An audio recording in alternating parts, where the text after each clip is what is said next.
எல்லாம் சரியாயிடும். மிக்க நன்றி அரசே. அது இருக்கட்டும், முதல்ல நீங்க கொஞ்சம் ஓய்வெடுங்க. நரியாரு, நல்லா சாப்பிட்டு படுத்து தூங்கி ஓய்வெடுங்க. நாம காலையில பார்க்கலாம். ரொம்ப நன்றி கரடியாரே.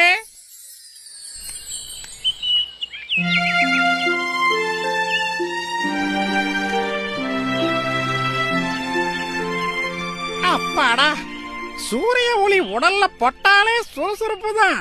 என்ன காலங்காத்தாலேயே எழுந்துட்டீங்க? இன்னும் கொஞ்ச நேரம் ஓய்வு எடுக்கிறது தானே? அரசே, தங்களோட உதவியாலும் அன்பாலும் நேத்து ராத்திரி நல்லா தூங்கினேன். உங்க உடம்புல அடிபட்ட காயம் எப்படி இருக்கு? இப்போ நல்லா நடக்க முடியுதா? இப்போ நல்லா நடக்க முடியுது.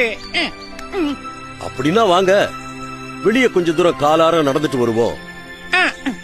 தங்கள் உத்தரவு மகாராஜா, வாங்க.